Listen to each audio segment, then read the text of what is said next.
Yes, alright. Nkulamusizaako nnyo mukwano gwange najjo sinza obanga otuwuliriza ebale kwekumira ku Yugi Update TV. Nkutegeeza nti nno yonna gy'oli okola ky'amaanyi nnyo okuba ng'onyweredde ku mayingo gano ebbanga lyonna gwe atandika naffe paka ne kaakati nga tukyali wamu ngenda maaso n'okukwebaza era nkusiima ogwo omulimu gw'okola ogw'obutawera okubanga ogenda maaso n'okutuninga Yugi Update TV. Mbalamusaako nnyo mukulike obwakedde mikwano gyange mwenna abali emitala w'amayanja mu diaspora, abali mu Canada, abali e Dubai, abali Saudi Arabia, UK, US, abali mu Asia, abali wano ku muliraano Kenya, nammwe mbalamusizaako nnyo mwe bali kwekuumira ku Yugi Updates TV. Kakati nno ebintu birungi si birungi eri Mwami Yoweri Kaguta Museveni ssaako ne gavumenti ye. Jjukira nti nno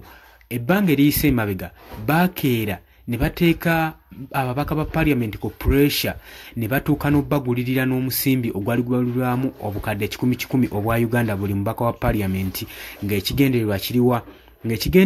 kiri mu kyakuyisa UPDF Amendment Bill. Kakati bateekawo pressure ne bagiyisa mangu parliament, naye UPDF Amendment Bill yandibangi bafuukidde ekyambika, yandibangi bafuukidde akayinja mu ngato gwe mukwano gwange ali yampuliriza. Jjukira nti nno eno yayisibwa dda mu parliament, yaweebwa dda omwaganya mu parliament era tekyaddamu kubanga bagyemulugunyaako nti oba yayisibwa oba teyayisibwa. Kati ng'ekisigalidde Mwami Yoweri Kaguta Museveni tumuhabura agende maaso n'okubanga agiteekako omukono etteeka lino litandika okubeera nga liri active, litandika okuba nga lisobola okuba nga likola. Jjukira nti nno n'agamba nti nno lino etteeka ligendereddwamu ebigendererwa bingi nnyo ebiri emabega waabyo, omuli okuwa UPDF omwaganya okubanga esobola okuba nga ewozeseza ba civilian mu military court, kooti ezatondebwa oba ezakolebwa okubanga zikangavula disciplinary committees ezakolebwa okubanga zikangavula abajaasi ba UPDF kasita baba nga beeyisizza bubi, nga beeyisizza mu nneeyisa etasaanidde, zibaagala okubanga badisipulingiramu abantu kati abantu ba bulijjo. Etteeka lino libawo omwagaanya ogwo. Wabula newankubadde abakulembeze abali ku ludda oluvuganya gavumenti abali ku opposition bavaayo ne bacriticinga ku nsonga eno nga bagamba nti nno eno UPDF Amendment Bill ekigendererwa kyayo Mwami Yoweri Kaguta Museveni tabalimba. Jjukira nti nno yavaayo n'alangira n'agamba nti nno ekimuyisisa etteeka lino ayagala kuteeka mpisa mu ggye erya UPDF. Kati abakulembeze bavuddeyo ne bagamba aleme kubanga abalimba, aleme kubanga awuddisa bannayuganda. Etteeka lino terigendereddwamu ku disciplininga UPDF. Singa bwekityo bwe kyali Mwami Yoweri Kaguta Museveni yandibadde asookera ku mutabani we Mwami Muhoozi Kainerugaba ku ngeri gye yeeyisaamu etali nnuŋŋamu mu ggwanga. Bagamba nti nno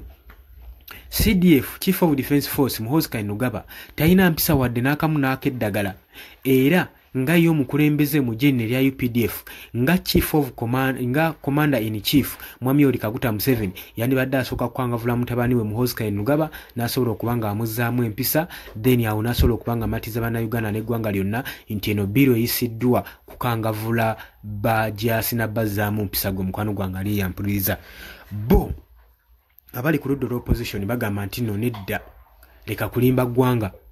Ekigendererwa kyammwe eky'okuyisa etteeka lino erya UPDF Amendment Bill mwali mwagala kukangavula na kutuntuza na kusirisa amaloboozi g'abo abali ku ludda olw'opposition, naddala abo abali mu kibiina ekya National Unity Platform, naddala nga tusemberedde akaseera aka 2026 ka general elections.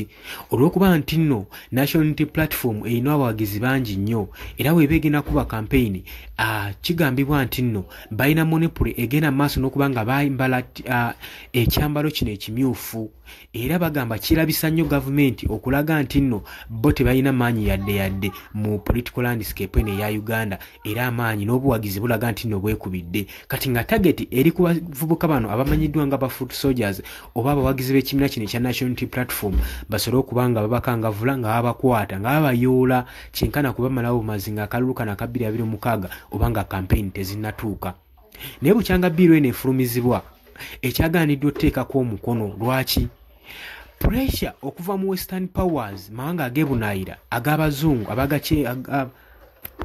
kuva mu Western Powers bacheruppe bano babataddeko akazita ak'amaanyi ennyo ebitongole omuli ebya human rights activists okuva mawanga ag'ebunaayira saako ne ba businessman bannakinku mawanga ag'enjawulo abagenda maaso n'okufacilitating ensonga z'obufuzi saako ne demokrasiya mu Africa bagenze maaso n'okuteeka akazita ku Mwami Yoweri Kaguta Museveni ne bamugamba nti no kakutande teweetantala n'oteeka omukono ku tteeka eryo togenda kubonyaabonya bannansi togenda kutuntuza bannayuganda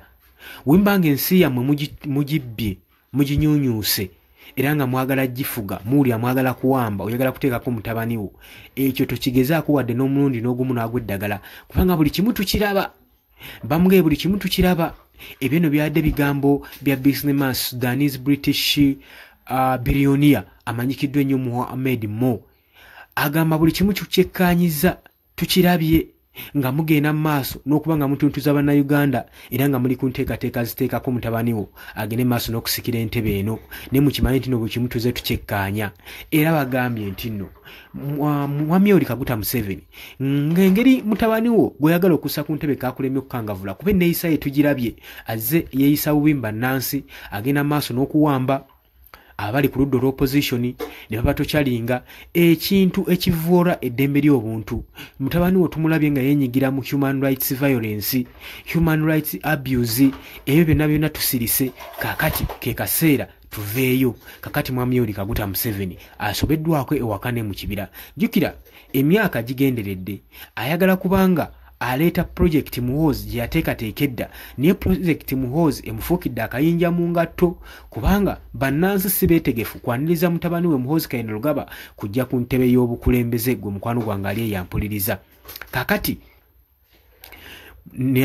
ngaba nkugambye nti nno yayisa etteeka lino erya UPDF amendment bill okusobola okulaba nga oba oli awo omwaganya mutabani we asobole okuba nga ayitira mu tteeka lino nga buli avaayo okumuwakanya ajja kubeera abreakinze masholo y'ensonga lwaki etteeka lino yali ayagala aliyise okusobola okuwa authority obuyinza eri mutabani we okusobola okulaba nga amuteeka ku mwanjo abeere ng'asobola okuba ng'afuga eggwanga lyattu Uganda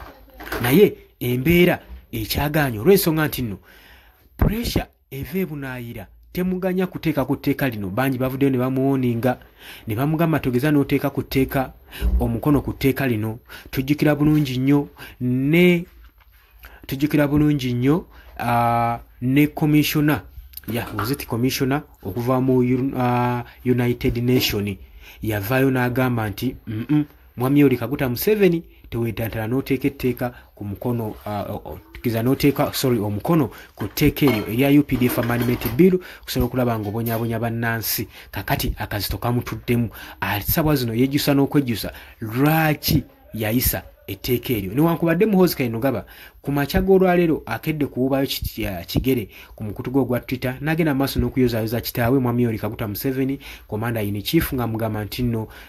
okulembedde bulungi eggye erya UPDF litaddemu empisa era terijje liri disciplined mu nsi eno ngeri ya UPDF ate ne bafuna n'omukisa ne balonda Chief of Defence Force Muhoozi Kainerugaba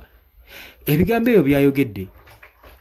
ffe tetubiraba mu nsi olw'ensonga nti eggye lya UPDF kati tuba twogera ku magye aga UPDF zonna sectors omuli eza jet bonna bafubutuka mu sector omuli aba SFC bonna bava mu tabiri erimu erya UPDF naye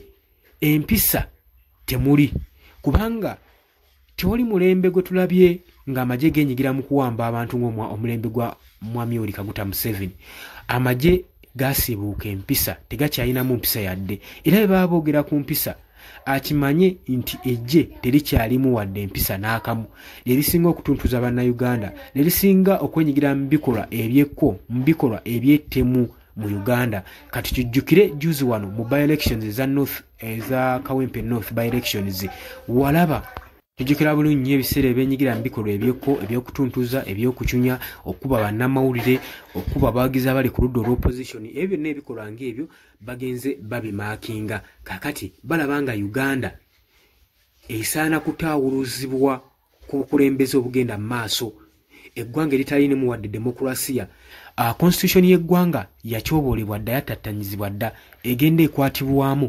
buli we baagadde buli asanga yajja n'alikwatamu olw'okuba nti nno baagala okuwa authority abo bebagala okubanga bayisaawo bagala okusobola okulaba nga bayiirawo figures ezimu personal interest ezimu babayiirawo omubiri basobole okubanga bagenda mu maaso n'okufulugaza eggwanga lino erya Uganda naye amawanga ag'ebunayira kino gakiganye era tugenda kulaba gye bujjako mu maaso nga gavayo direct kati gakyali mu nkukutu gakyekwese naye bajja kuvayo direct olw'okubanga bakyayina personal interest mu ggwanga lino ba mu gavumenti eno eya Uganda ne gye bujjako mu maaso twandirabe ebintu nga bikyukakyuka gwe mukwano gwange ali eyampuliriza era teweewuunya oli ku Yugi Updates TV kosinzira oba ng'otuwuliriza habula nkutegeeza nti nno gwe yagala otusindikira ka data oba information yonna yonna osobola okuyita ku WhatsApp ku +256 76 01 26 756 ojja kubanga osobola bulungi nnyo okubanga otuukako wabula abapya organic tebakwerabidde bagamba oba olina ekirwadde ekikutawaanya olina pressure olina sukaari olina hepatitis B olina ulcers bakoneko ku noti 77813597 ojja kubanga osobola bulungi nnyo okubanga oyambibwa ng'omukwano gwange ali yampuliriza baganda bange mbadde bawuliriza balungi nnyo era nga mbagaliza olunaku olulungi mwabali mu diaspora mbalamusiza sibeerabidde naawe agala otweyungako sijja kwerabira kutegeeza nti nno kirya wansi waliwo ekigambo subscribe kikoneko ojja kubanga osobola bulungi nnyo otweyungako mbagaliza olunaku olulungi mweraba